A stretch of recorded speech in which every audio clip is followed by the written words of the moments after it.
Thank you, Keith, and thanks to Latam-Ventures for the opportunity to speak. It's difficult to find a theme that hasn't been covered elegantly either by Dr. Castaneda or by Eduardo, my good friend, of relevant interest to you. My plan was to make a shameless presentation of some of our, introduce a bit about our company, and then maybe as a part of that help you understand why we are interested in Mexico. I'm a great fan of Mexico. As Keith has done, have had the opportunity to live there for 6 years. Silver Standard has a number of projects around the world. We're the largest silver producer in Argentina. We have a number of large and interesting projects in Mexico, as well as in Peru and in Argentina. Because of the friendly business climate and the opportunities and obviously the geologic potential in Mexico, our next large mine will likely be in Mexico. We're developing and hope to start, finish a feasibility study and assuming favorable results of that, possibly start construction of what will be one of the largest silver mines in the country. So, why don't we just go to the second slide there.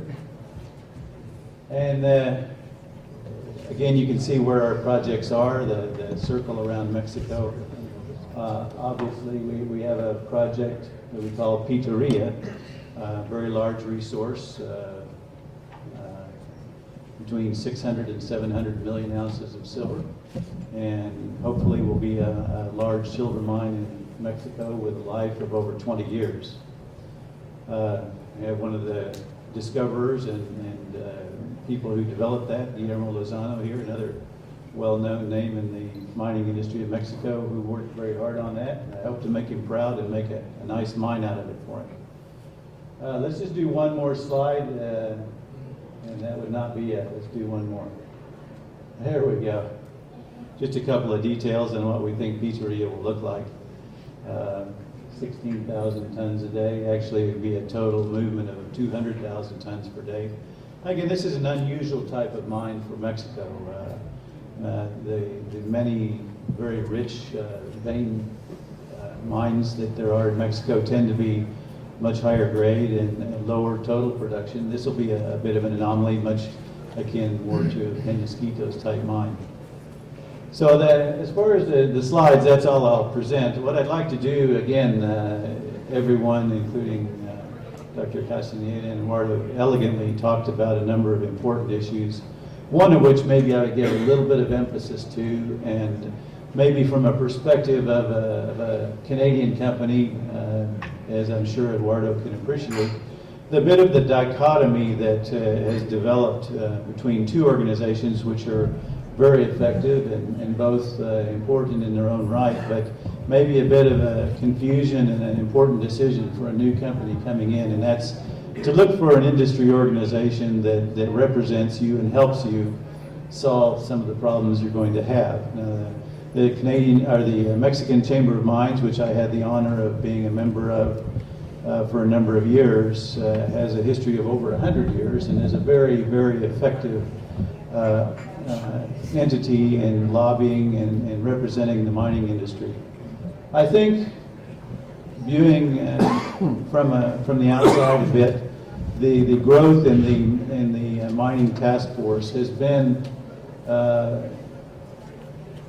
something that's evolved a bit because of the large number of small companies coming in from outside of Mexico, who I think at a certain point felt a bit of frustration and a need to have a more direct voice in some of the issues that were going on in the country.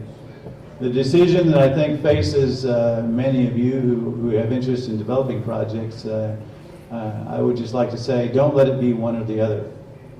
Because the worst thing you can do is to have a minister or an important government representative having to hear from two separate entities of the mining industry. I think the Mexican mining industry is best served by having a single voice. And if I could, make a recommendation for consideration, that that these two entities find a way to continue to improve their coordination and work together, because issues like royalties and hopefully some improvements in the land system and the need for mining companies to have long-term control and rights to their land and their minerals are going to be issues that need a single voice and a single representation and force, because splitting the industry into two it would only make it weaker and less effective. So all of you go out and buy copious amounts of Silver Standard shares and keep an eye on our project. And it's been a pleasure and an honor to be in a group of this stature, and hopefully see many of you in years to come. Thank you.